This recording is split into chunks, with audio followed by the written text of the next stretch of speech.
Jean-François Dubois, savez-vous combien ça va? Ça n'a pas de prix! Et je trouve ça déplorable que les gens se fassent dire qu'ils sont pas crédibles, qu'ils disent n'importe quoi juste parce qu'ils n'ont pas étudié de façon conventionnelle pour avoir un bout de papier qui leur donne le droit de parler de ci ou de ça. Mais là, qu'est-ce qu'on veut vraiment avoir? Des bouts de papier ou des êtres humains?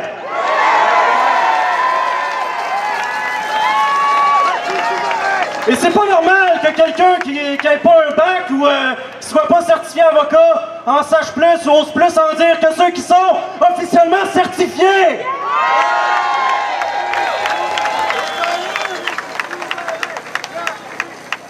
Et sur ces belles paroles de Jean-François Dubois, on s'apprête à accueillir un prochain orateur qui fait partie de l'organisation également. C'est le fondateur du média alternatif Radio-Québec. Alexis Cossette-Trudel!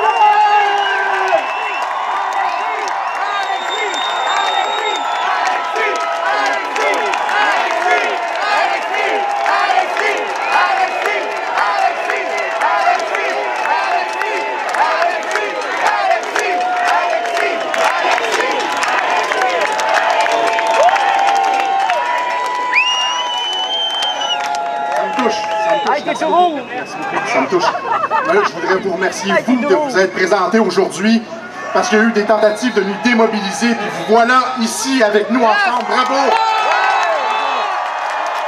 Bravo à tout votre courage, à tous ceux qui ont été courageux et qui se sont pointés aujourd'hui. Bravo! Bravo! Alors, moi, je fais suite à Jean-François. Je suis là ici pour parler un petit peu de faits. Donc, essentiellement, de dire qu'on est en présence d'une crise sanitaire manufacturée de toutes pièces. On le sait, on a entendu le docteur Arruda dire que chaque année, il y a 1000 personnes par mois qui meurent dans les CHSLD. De toute façon, cette année, ils ont tous été comptabilisés COVID pour nous faire peur. Ils ont utilisé la méthode du lien épidémiologique. Là. Tu sais, ça sonne scientifique, ça fait peur, là. Mais essentiellement, c'est juste de classer tout le monde, tous les cancers, tous les AVC dans un CHSLD où est-ce qu'il y a eu seulement un cas présumé, comme tous morts du COVID. Ça, vous le savez, je pense. Tous les pays, tous les États aux États-Unis, tous les États qui ont utilisé la méthode du lien épidémiologique ont à peu près 5 fois plus de décès que ceux qui ont utilisé la méthode normale qu'on utilise quand il y a une grippe. C'est-à-dire compter ceux qui sont effectivement morts de la grippe. 5 fois plus de décès. C'est pour ça qu'au Québec, on a comme des 5-6 000 décès, qu'on a comme à peu près 80% des décès au Canada. C'est juste de la fraude statistique, c'est juste une façon de compter. Il n'y a pas plus de personnes qui sont mortes du COVID au Québec qu'en Ontario. C'est juste la façon de compter qu'ils ont changé pour nous faire peur.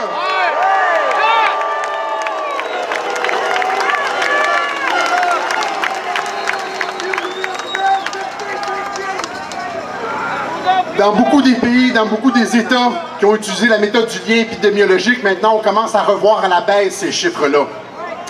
Il commence à avoir des révisions de chiffres, on coupe par moitié les morts, etc. Ça ne se passera pas au Québec, évidemment, parce que le docteur Arruda a bien pris soin d'effacer ses traces. Hein? Il a dit qu'il n'allait pas avoir d'autopsie pour les cas présumés de COVID, c'est-à-dire tous ceux qu'on a rentrés dans le lien épidémiologique, bien, on ne vérifiera pas s'il y a eu un crime, une fraude statistique. Il a couvert ses traces, l'hostie.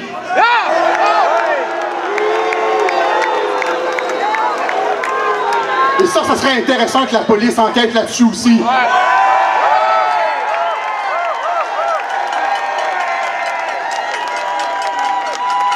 Donc aux États-Unis, seulement aux États-Unis, on pourrait parler des chiffres en Italie, mais seulement aux États-Unis, seulement 6% des décès enregistrés, catégorisés comme COVID, sont morts effectivement du COVID. Les 94 autres pourcents, c'est de la comorbidité. Vous comprenez, c'est pas juste du COVID. Donc, selon les chiffres du CDC, sur les 150 000 personnes qui sont mortes apparemment, là, selon les chiffres du COVID aux États-Unis, il y en a seulement 9 000 qui sont effectivement morts du COVID. Les autres, c'est comme au Québec, ce sont des cancers, des AVC, puis incidemment, on teste en fin de vie, là, puis là, le patient a la COVID, fait qu'on va le classer automatiquement COVID. Pas cancer, pas AV, on le classe COVID. comprenez que si on opérait de cette façon-là avec la grippe, on aurait une pandémie à chaque saison grippale. C'est de la fraude.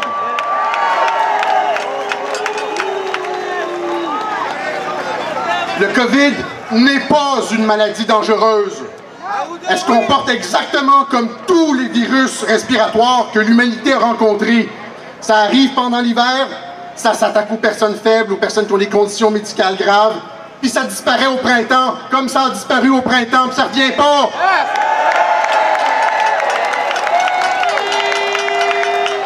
Le COVID ne fait pas plus de morts que la grippe. Le COVID a disparu comme la grippe à chaque printemps. Contrairement à ce que le docteur Arruda essaie de vous faire croire, il essaie de dire « c'est nos mesures de confinement qui ont fait disparaître le COVID ». Ben voyons donc!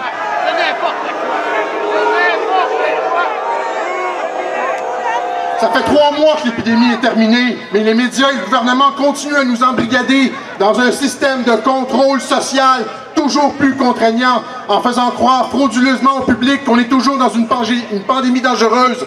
Les salopards, comme on dit à Radio-Québec. Ce sont des mensonges. C'est des mensonges. Ils mentent à la population avec la complicité des médias. Il y a un mot pour ça, c'est salopard ou bien crapule.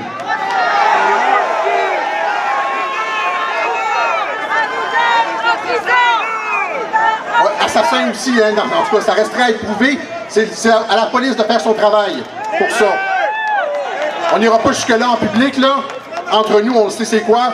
C'est à la police à faire ce travail-là.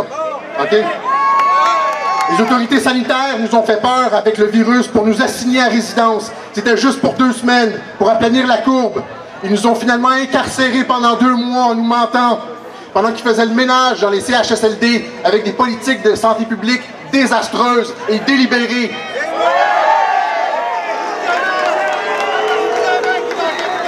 Ils nous ont menti sur les masques à l'arrivée du COVID. Puis à la fin, pour les rendre obligatoires, ils nous ont menti aussi. Alors que le virus ne pose plus aucun danger. Il ne fait plus aucun mort. Ils nous ont aussi menti en disant qu'il allait falloir attendre jusqu'au vaccin pour suspendre les mesures d'urgence sanitaire. Mais là, qu'est-ce qu'on a appris la semaine dernière? C'est que non, ça va continuer, même après le vaccin. Ça va continuer de façon indéfinie, les mesures d'urgence sanitaire. Ça n'a plus rien à voir avec le virus. C'est du contrôle social. Ça n'a plus rien à voir avec le virus. Si on ne se lève pas, ils vont nous embrigader, ils vont nous emprisonner, ils vont passer toutes leurs lois liberticides. Ça n'a plus rien à voir avec le virus. Ils sont drogués au pouvoir. Les gouvernements sont drogués au pouvoir.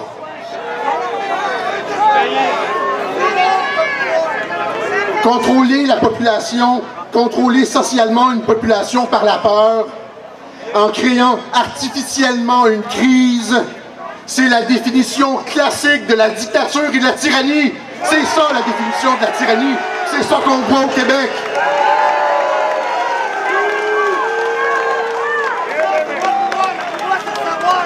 Toute la philosophie politique occidentale depuis près de 200 ans a tenté de mettre sur pied des mécanismes pour éviter ce genre de prise de contrôle politique de la part des gouvernements. La tradition démocratique québécoise a été bafouée, piétinée par le gouvernement Legault. Ça ne s'est jamais vu dans l'histoire du Québec. Le gouvernement Legault n'est pas seulement en train de détruire la classe moyenne à travers les faillites d'entreprises en cascade, il est en train de détruire psychologiquement une génération entière de petits Québécois. C'est pour ça qu'on se bat.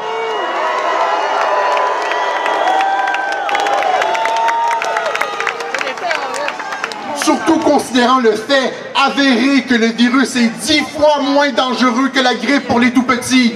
10 fois moins dangereux que la grippe pour les tout-petits. Ça n'a plus d'allure, il n'y a plus aucune. Ces mesures d'urgence sanitaire ne sont pas basées dans la science ou dans la médecine. C'est simplement des mécanismes politiques de contrôle social. Et donc, le contrat social est brisé entre la population et le gouvernement.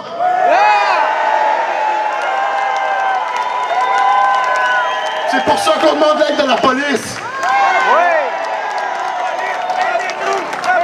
Avec nous, la police, avec nous, la police, avec nous, la police, avec nous, la police, avec nous, la police, avec nous, la police, avec nous, la police, avec nous, la police, avec nous, la police, avec nous, la police, avec nous, la police, avec nous, la police. OK. Donc, la police doit rapidement enquêter sur les raisons frauduleuses. Tu sais, les raisons frauduleuses, on les a exposées, nous autres. Vous les connaissez, on les connaît. Comment ça se fait que la police n'est pas au courant de cette fraude statistique-là? Ils devraient le savoir, les chiffres sont disponibles. Arruda a parlé, on a regardé les taux de décès. Ils devraient le savoir. Ce sont eux les enquêteurs chevronnés, c'est pas nous les citoyens ordinaires. C'est eux qui devraient faire la job.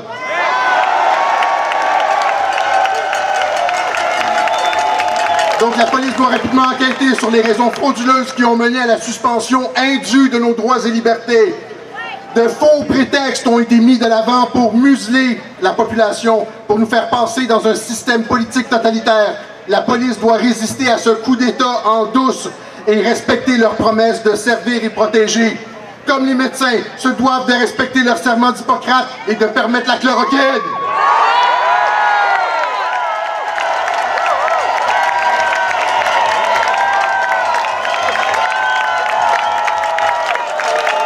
Y a-t-il encore des hommes d'honneur dans la police? On l'espère. Merci beaucoup.